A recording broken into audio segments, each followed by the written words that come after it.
दोस्तों, in this report and analysis में आपका स्वागत है। दोस्तों, हाजिर हैं हम एक बार फिर से हमारे डिफेंस सूट की आज की सीरीज लेकर। दोस्तों, आज के पहले अपडेट में आपको बता दें, अगर स्टील्थ डिजाइन के चैलेंजेस ओवरकम हो जाते हैं तो AGA 2 सीट एमका का यूज ड्रोन कंट्रोल के लिए कंसिडर कर सकती है।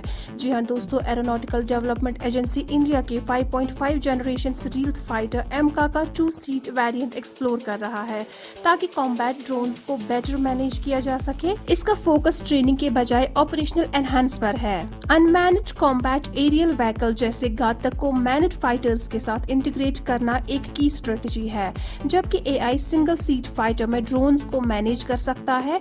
एक weapon system officer 2 seat version में बेटर कंट्रोल और डिसीजन मेकिंग दे सकता है। एमका में सेकंड सीट ऐड करना सिग्निफिकेंट डिजाइन चैलेंज लाता है, जैसे स्टील्थ को मेंटेन करते हुए स्ट्रक्चर को मॉडिफाई करना। Decision data cost benefit analysis और स्ट्रेटेजिक बेनिफिट्स के बेसिस पर होगा ताकि कॉस्ट और कम्प्लेक्सिटी जस्टिफाई हो सके।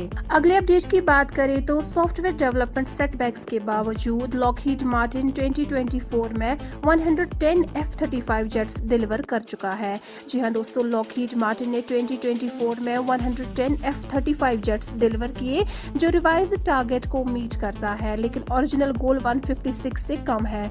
ये डिले TR-3 एवियोनिक सिस्टम और ब्लॉक 4 सॉफ्टवेयर के सर्टिफिकेशन की वजह से हुआ।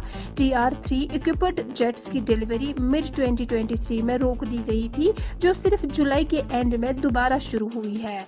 कुछ जेट्स ओल्ड TR-2 एवियोनिक्स के साथ डिलीवर किए गए, लेकिन प्रोडक्शन डिसरप्ट हुआ। सेटबैक्स के बावजूद F-35A ने कॉम्पिटिटर्स के मुकाबले हाई प्रोडक्शन रेट मेंटेन किया।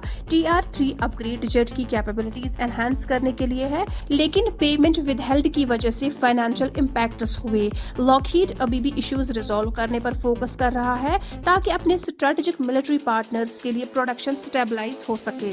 दोस्तों, बढ़ते एक और अपडेट की ओर। इंडिया एक ग्लोबल वर्क फोर्स डेवलप कर रहा है और EAM ने डायस्पोरा की वैल्यू को एम्फसाइज किया। जी हाँ दोस्तों, external affairs minister S Jaishankar ने प्रवासी भारतीय दिवस कन्वेंशन में इंडियन डायस्पोरा की ग्रोइंग इंपॉर्टेंस को हाईलाइट किया, जो ग्लोबल वर्क फोर्स बनाने में मदद कर रहा है, और उन्हें ये एश्योरेंस दी कि चैलेंजेस के टाइम नरेंद्र मोदी गवर्नमेंट उनका साथ देगी। उन्होंने डायस्पोरा के रोल को एक ब्रिज के रूप में सराहा, जो इंडिया और उनके होस्ट कंट्रीज के बीच टेक्नोलॉजी, ट्रेड और इन्वेस्टमेंट के जरिए कनेक्ट करता है। मिस्टर S जयशंकर ने कंसुलर सर्विसेज के इम्प्रूवमेंट, पासपोर्ट प्रोसेसेस को सिंप्लीफाई करने और डायस्पोरा के वेलफेयर मेजर्स को बढ़ाने जैसे रिफॉर्म्स पर जोर दिया।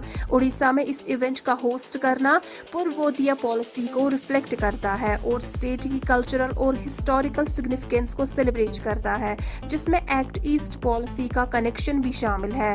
उन्होंने डायस्पोरा से अपील की कि वो इंडिया की हेरिटेज को प्रिजर्व करे और एक डेवलप्ड, मॉडर्न और इंक्लूसिव नेशन बनाने की जर्नी में सपोर्ट करें। दोस्तों, आज की डिफेंस सीरीज में फिलहाल इतना ही। मिलते हैं अगले वीडियो में कुछ नए अपडेट्स के साथ। हमारे साथ जुड़े रहने के लिए आपका धन्यवाद।